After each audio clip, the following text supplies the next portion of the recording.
Foi um homem pra casa de outro. Som. Foi um homem na casa de outro, né? Aí ele tava com uma arma no bolso. Sim. Aí a arma dele caiu, escorregou, né? Aí o outro foi pegar e o outro pegou. O que tava com a arma pegou.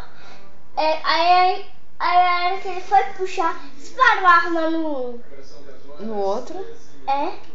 E o outro morreu? Posso te contar uma coisa? Pode. A polícia não acredita nisso. E ainda foi no coração, morreu mais rápido. Não foi no coração. Foi aqui? Foi na testa também. Foi.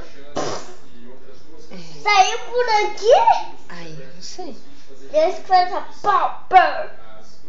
Eu não sei. Eu sei que eu ouvi no rádio hoje que ele foi lá e contou isso, né?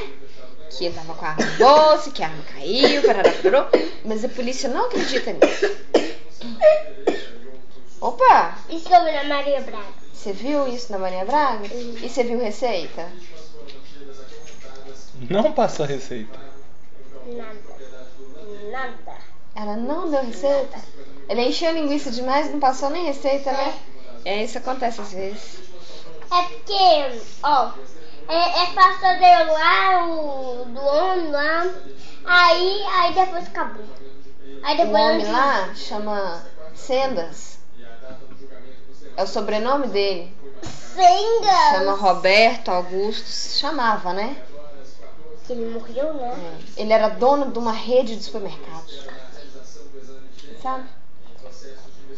Ele morreu. Tá do hospital amanhã. Amanhã eu vou ir pra escola. O que nós vamos fazer?